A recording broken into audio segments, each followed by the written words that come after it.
Glover. What do you expect out of Arch in 2025?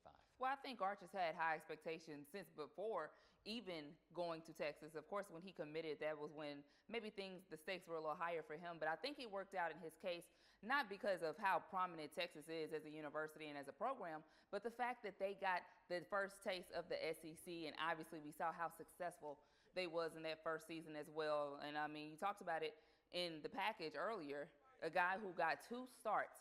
Now, albeit they were against ULM and Mississippi State, and we know Mississippi State is not really on the high totem pole in the SEC, but that's valuable time experience for Arch. And of course, Nuss, you know, you kind of give kudos to a guy that decided to come back. As he talked about, he got the opportunity to learn under Jaden and Joe Burrow as well. So I think Nuss is going to be in a good position, especially with the weapons that he has coming back. I do want to stick with Jay Johnson for a quick second. He deserves all of the flowers that he's getting. It was just a couple seasons ago. It was baseball. It was women's basketball. LSU football went all the way to the SEC championship game, track and field. But Jay Johnson has been able to do this twice in 4 years since he's been there. I mean, just what an incredible run for him. I know I talked about it the other day.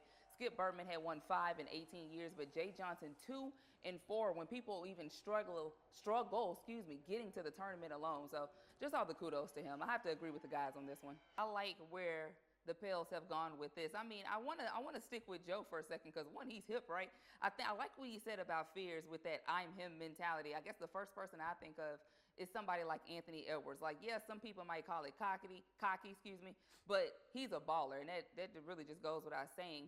But also, you have to compliment or commend the compliment that he gave Queen as well. He says that, like, putting his high Q up with just about anybody else in the draft, that's such a high compliment.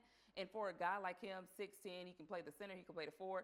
You know, the Pels, obviously, they just need some more tough guys, somebody that can compliment Zion and everything like that. So I believe the Pels did well with this. It's going to be interesting to see how they move with Fears. I understand that he's young, but him playing that guard position, especially where they stand at right now while DeJounte Murray is still getting back healthy.